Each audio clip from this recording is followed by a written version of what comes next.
Hello class 9th के प्यारे बच्चों, हिंदी अध्यापिका 26 में आपका स्वागत है। जैसा कि आप थंबनेल में देख रहे हैं, संस्कृत के बच्चों को भी अब हिंदी पढ़ना पड़ेगा। हाँ बच्चों, सीबीएसई का नया अपडेट आया है। जो बच्चे स्टैंडर्ड 9 में संस्कृत लिए हैं, उन्हें भी अब हिंदी R3 के रूप में पढ़ाई जाएगी और यह एक बहुत बड़ा बदलाव है जो इसी वर्ष से लागू हो रहा है। बच्चों, मैंने अपने चैनल पर हिंदी R1, R2 के बारे में विस्तृत जानकारी दिया है। आप वहां भी जाकर के जानकारी प्राप्त कर सकते हैं। इस वीडियो में आज हम जानेंगे हिंदी R3 क्या है, इसकी मार्किंग स्कीम कैसी होगी और इसका ब्लूप्रिंट क्या है। तो आइए जानते हैं विस्तार से। R3 हिंदी कक्षा 9वीं सत्र 2026-27। मैं आपको बताऊंगी कि कैसे आप अपनी तीसरी भाषा हिंदी R3 को एक बोझ नहीं बल्कि एक बहुत ही मज़ेदार और आसान विषय बना सकते हैं। सीबीएसई और एनसीईआरटी के नए नियमों के अनुसार अब आपको R3 यानी तीसरी भाषा के रूप में हिंदी को गहराई से समझना और पढ़ना होगा। यह R3 हिंदी संस्कृत वाले विद्यार्थियों के लिए है। ठीक है बच्चों, जो बच्चे 9th में हिंदी लिए हैं यह R3 उनके लिए नहीं है। आज के इस वीडियो में हम जानेंगे कि यह R3 हिंदी का पूरा गणित क्या है और आपको इसमें 100 में से 100 अंक कैसे लाने हैं। R3 क्या है और इसका महत्व सबसे पहले समझते हैं। यह R3 आखिर है क्या। तो बच्चों, आपकी जानकारी के लिए बता दें, NEP 2020 के तहत सीबीएसई ने ओरल फर्स्ट शिक्षा शास्त्र अपनाया है।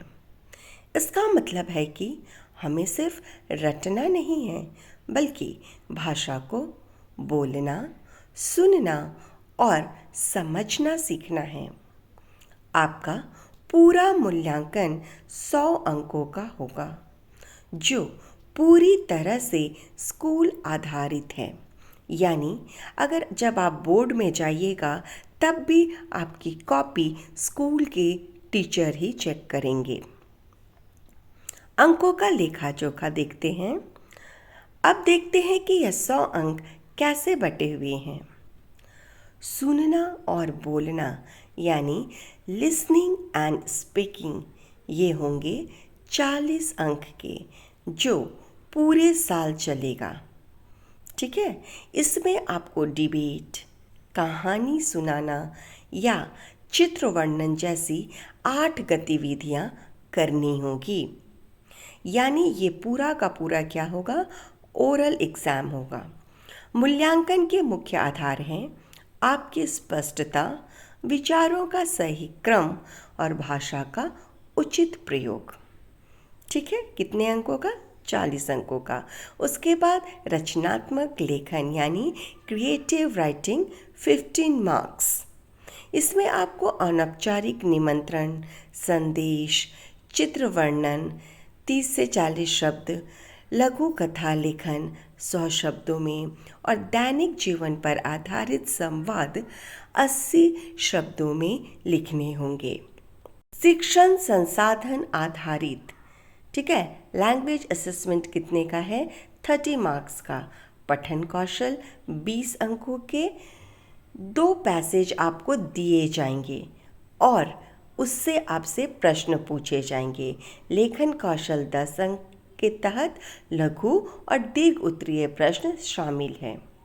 इसके अलावा प्रोजेक्ट वर्क भी आपको दिया जाएगा 15 मार्क्स का। इसमें आपको स्थानीय रीति रिवाज, कला, तकनीक या महत्वपूर्ण लेखकों जैसे विषयों पर काम करना है।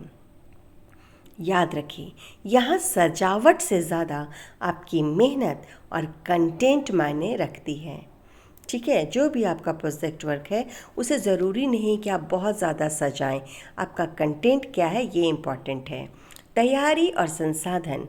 अब सवाल है कि तैयारी कहाँ से करें। इसके लिए एनसीईआरटी की आधिकारिक वेबसाइट www.ncert.nic.in पर R3 language learning resources section में जाएं। वहाँ आपको डिजिटल कंटेंट, वर्कशीट्स और लेसन प्लान्स मिलेंगे।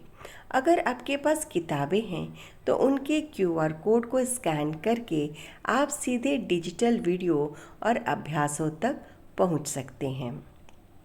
प्यारे बच्चों, हिंदी केवल एक विषय नहीं बल्कि एक भाषा है जिसे हमें जीने की ज़रूरत है।